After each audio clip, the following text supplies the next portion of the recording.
बरसाती अमावस वट सावित्री पूजन। ज्येष्ठ कृष्ण अमावस को बरसात अमावस कहते हैं। बरसात अमावस को बड़ की पूजा करते हैं। पानी, मौली, रोली, चावल, गुड़, भिगा हुआ चना, फूल, सूत मिलाकर बड़ पर लपेटते हैं और फेरी देते हैं। बड़ के पत्तों का गहना बनाकर पहनते हैं और बरसात अमावस की कहानी सुनते हैं। भीगे हुए चने के रूप में रखकर बायना निकालते हैं, फिर हाथ फेर कर सास के पैर छूकर बायना देते हैं। अगर किसी की बहन बेटी गांव में हो तो उसका भी बायना निकलने के लिए भेजना चाहिए। सती अमावस की कहानी।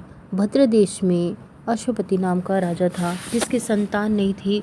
उसने बड़े बड़े पंडितों को बुलाया और कहा, मेरी संतान नहीं है, इसलिए तुम ऐसा उपाय करो जिससे मेरी संतान हो जाए।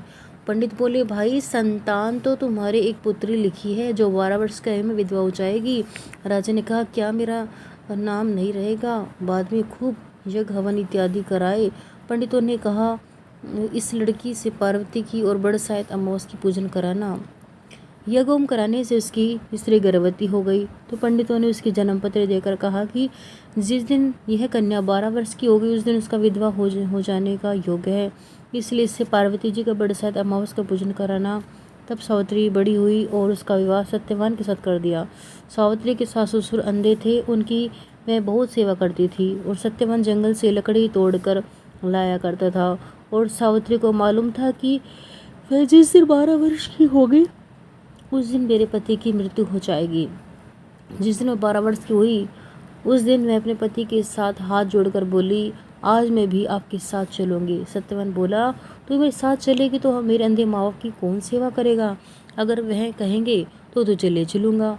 फिर अपने सास ससुर के पास गई और जाकर बोली, आप ही कहे तो आज मैं जंगल देखने चली जाऊँ।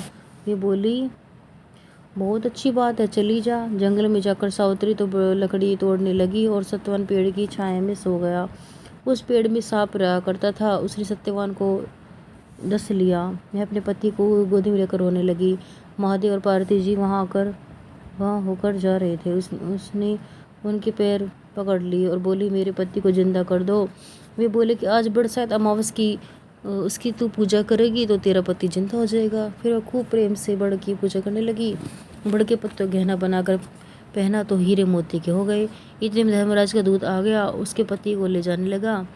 सावित्री ने उसके पैर पकड़ लिए। धर्मराज बोले कि तू वरदान मांग। सावित्री ने कहा कि मेरे माँ बाप के पुत्र नहीं है, वे पुत्रवान हो जाए। धर्मराज बोला कि सत्य वचन हो जाएगा। फिर बोले, मेरे सास ससुर अध्ययन के नेत्र में ज्योति आ जाए। धर्मराज ने कहा, मैं भी वर दे दिया। पर सावित्री ने धर्मराज को पीछा नहीं छोड़ा। धर्मराज ने कहा, अब और क्या चाहिए तुम्हें? मुझे 100 पुत्र हो जाएं। धर्मराज बोला, तथास्तु। फिर वह सत्यवान को ले जाने लगे।